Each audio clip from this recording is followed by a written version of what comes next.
হে আল্লাহ রাসূল, আপনি আমাকে জিনার অনুমতি দেন। কিসের? জিনার মানে ব্যভিচারের অনুমতি দেন। ব্যভিচার বা জিনার অনুমতি দেন। আশেপাশের সাহাবারা তো রেগে মেগে আগুন।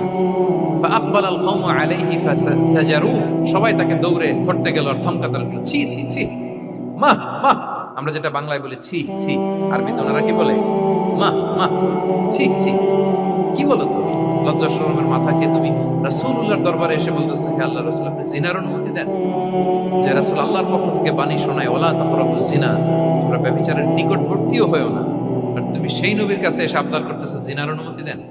তারা যখন তেরে আসলো এই যুবকের দিকে, রাসূল সাল্লাল্লাহু আলাইহি ওয়াসাল্লাম তাদেরকে থামালেন, বললেন যে তোমরা থামো, যুবককে ডেকে আনো আমার কাছে। যুবককে নিয়ে আসা হলো। রাসূল সাল্লাল্লাহু আলাইহি ওয়াসাল্লাম তাকে পরম আদরে কাছে টেনে নিলেন। এবার তাকে জিজ্ঞেস করলেন, তুমি জিনার অনুমতি চাও না? বলে যে ইয়া রাসূলুল্লাহ, জি জিনার অনুমতি। তখন রাসূল সাল্লাল্লাহু আলাইহি ওয়াসাল্লাম বললেন, তুমি আমাকে উত্তর দাও তো, তুমি বলো তো যে আতুহিব্বুহু লিউম্মিক, তুমি কি পছন্দ করবে যে কোনো পরপুরুষ তোমার মায়ের সাথে এই জিনাটা করুক? তোমার এটা ভালো লাগবে? সে বলে, লা ইয়া রাসূলুল্লাহ, না, কখনো না। আমার মায়ের সাথে কেউ এই পাপাচারে লিপ্ত হবে, এটা কোনো মানুষ মেনে নেবে না। আমি কেন, কেউ মেনে নেবে না। তারপর রাসূল সাল্লাল্লাহু আলাইহি ওয়াসাল্লাম তাকে বললেন, আতুহিব্বুহু লিবনাতিক, তুমি তোমার কলিজার টুকরা সন্তান, কন্যা সন্তানের সাথে, তোমার কন্যার সাথে কেউ এই পাপ কাজটা করুক, এটা তুমি মেনে নিবে? এটা তুমি পছন্দ করো?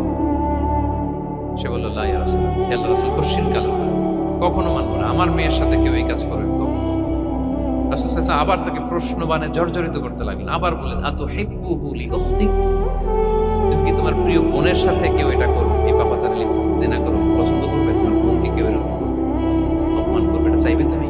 বলে, কখনো না, লা ইয়া রাসূলুল্লাহ, কখনো না, কেউই তো পছন্দ করবে না। তখন রাসূল সাল্লাল্লাহু আলাইহি ওয়াসাল্লাম বললেন, তুমি যার সাথে জিনার অনুমতি চাইছো সে তো কারো না কারো মা, কারো না কারো মেয়ে, কারো না কারো বোন।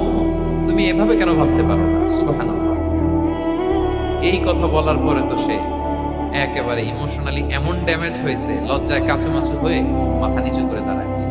তখন রাসূল ইসলাম তার পিঠে একটা আলতো চাপড় মারলেন, পরম মমতায় আলতো চাপড় দিয়ে তার জন্য দোয়া করলেন, আল্লাহুম্মা আগফির যামবাহ ওয়া তাহহির কলবাহ ওয়া হাসসিন ফারজাহ। আল্লাহ, তুমি এই যুবকের পাপ মোচন করো।